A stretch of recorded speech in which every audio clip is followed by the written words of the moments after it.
Students, इस video में हम juvenile justice care and protection of children act 2015 का कुछ इंट्रोडक्टरी पार्ट करेंगे। एक पार्ट हमने निकाल दिया है, इस एक्ट का पूरा नाम क्या है, उसकी असेंट डेट क्या है, कमेंसमेंट डेट क्या है, टोटल चैप्टर्स कितने हैं, टोटल सेक्शंस कितने हैं और ये बच्चों पर लागू होती है तो कौन से बच्चों पर लागू होती है।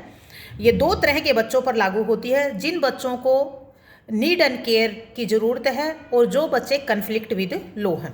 अब इस वीडियो में आगे इंट्रोडक्टरी पार्ट को बढ़ाती हूँ मैं। जब हम इसके प्रीएम्बल में जाते हैं तो दो वर्ड यूज किए हैं, कॉन्सोलिडेट एंड अमेंड। तो जहाँ पर भी कॉन्सोलिडेट वर्ड आ जाता है वहाँ पर इसका मतलब होता है इट इज़ एग्जॉस्टिव।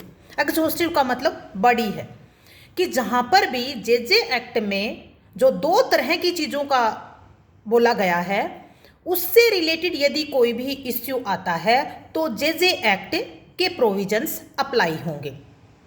तो याद रखना consolidate and amend word use किए गए हैं।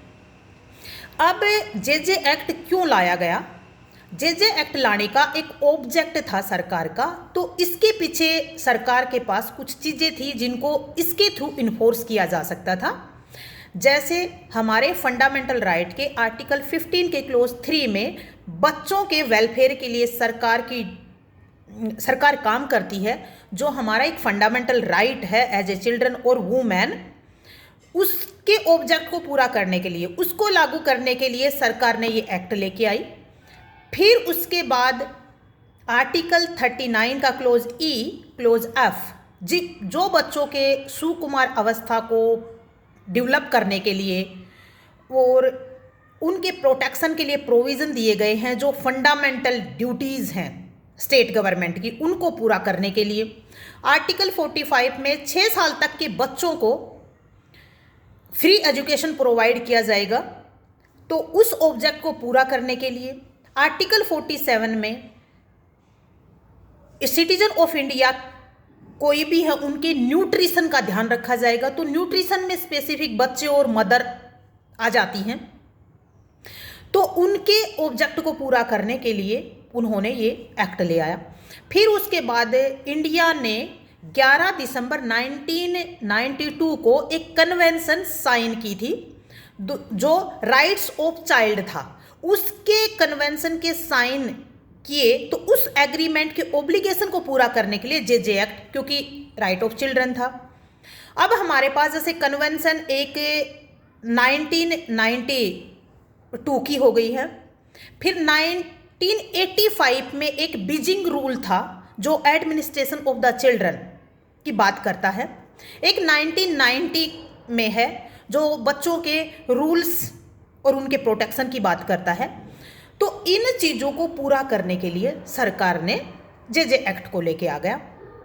इसलिए जे एक्ट में हमारे पास जैसे यदि बच्चे से रिलेटेड कोई मैटर आता है, यदि बच्चे को ज़रूरत है, हमने सेक्शन 3 ऑफ जे एक्ट में, यानी सरकार ने सेक्शन 3 में प्रिंसिपल्स लिखे हैं, जो टोटल कितने प्रिंसिपल्स हैं? 16 प्रिंसिपल हैं जो प्रज्यूम किए जाएंगे उस बच्चे के बारे में। ठीक, वो 16 प्रिंसिपल हमें याद करने पड़ेंगे, मोस्ट इंपॉर्टेंट है। जब सेक्शन 2 की हम बात करते हैं तो उसमें हमारे पास टोटल सेक्शन 2 के टोटल 61 क्लोज हैं, जो 60 तक वर्ड्स दिए गए हैं जिनको डिफाइन किया गया है। यदि इस बेर एक्ट में कहीं पर उन वर्ड्स की जरूरत पड़ती है तो उनका अर्थ ऐसे लगाया जाएगा जैसे कि सेक्शन 2 में दिया गया है। तो अब कहीं पर तो लोग बोल देते हैं इसको कि ये छोटी CRPC है। हाँ, ये कहना गलत भी नहीं होगा, क्योंकि इसमें प्रोविजंस लंबे हैं और प्रोविजंस में जो प्रोसेस दे रखा है वो माइनर जो एक्ट होते हैं उनसे बड़ा है। तो इसीलिए गाइज हमारा सेक्शन 2 के जो 60 क्लोज हैं उनको याद कैसे करें, तो ये कोई मुश्किल नहीं है। मैं थोड़ा सा इस वीडियो में बता देती हूँ। सबसे पहले याद रखो, किसी भी बेयर एक्ट में जब भी डेफिनेशन दी जाती है ना, तो उसके अल्फ़ाबेट के हिसाब से दी जाती है। जैसे हमारा अल्फ़ाबेट होता है ABCDE ऑफ इंग्लिश का, उसके हिसाब से दी जाती है। तो हमें देखना होगा कि ए जो अल्फ़ाबेट है उस पर कितनी डेफिनेशन है, बी में कितनी है, सी में कितनी है, डी में कितनी है, और फिर कितने अल्फ़ाबेट्स पर सेक्शंस ये डेफिनेशंस दी गई हैं, सॉरी।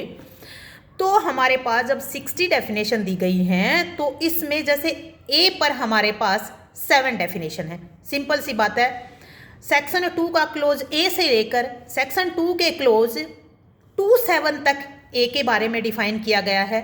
फिर देखना कि अंदर भी जो डेफिनेशन दी गई है ना वो भी अल्फ़ाबेट के डिक्शनरी ऑर्डर से हमारे पास होंगी, कि डिक्शनरी ऑर्डर से जैसे हम ढूंढते हैं ना ऐसे उसको है। तो एक बार एनालिसिस करोगे याद हो जाएगा। फिर बी में हमारे पास बी पर 3 डेफिनेशन दी गई हैं, जैसे बैगिंग की डेफिनेशन दी गई है, best interest of the child, फिर बोर्ड, यानी कि 8, 9, 10 तीन चीज़ों में ये बी की दे रखी है। फिर उसके बाद सी पर टोटल 15 दे रखी हैं, यानी कि सेक्शन 2 के क्लोज 11 से लेकर सेक्शन 2 के क्लोज 25 तक टोटल 15 डेफिनेशन दे रखी हैं। फिर डी में हमारे पास एक डेफिनेशन है, डिस्ट्रिक्ट यूनिट की बात करता है।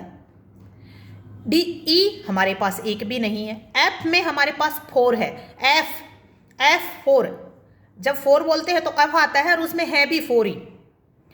फिर जैसे हमने ये देख लिया कि जैसे डी था, डी कितने नंबर पर है, एक है, 26 नंबर पे, तो हमें याद हो गया 26 नंबर पर डी है जिसमें एक है।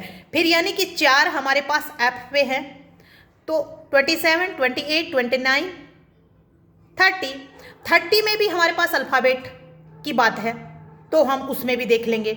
एफ जी पे हमारे पास 2 है, एच पे 1 है, heinous crime, ji H I पे 1 है, इंटरस्टेट फॉरेन रिलेशन। चाहे जे पर हमारे पास 1 है, जे 35 में है, जुवेनाइल। जे के पे नहीं है, फिर सीधे चल के अन पे है, अन पे हमारे पास 4 है। फिर हमारे पास ओ है, ओ पे 4 है, पी पर 7 है, पी लास्ट हमारा 50 पर खत्म होता है। फिर आर पर 2 है, 51, 52। फिर हमारे पास एस पर हमारे पास 8 है, यानी 53 से लेकर 60 तक। 61 में तो वर्ड एंड एक्सप्रेशन दे रखा है कि जो यहाँ पर नहीं दी गई वो CRPC की डेफिनेशन ले ली जाएगी। इसलिए दोस्तों इस तरह से याद करना मुश्किल नहीं होता है, बस थोड़ा सा एनालिसिस करो, अपने आप चीज़ें आती है, एक्सक्लूजन की पावर आएगी आपको। आई होप आपको वीडियो पसंद आएगा। Thank you so much, bye bye, best of luck, do study, smart study, bye bye, save your time.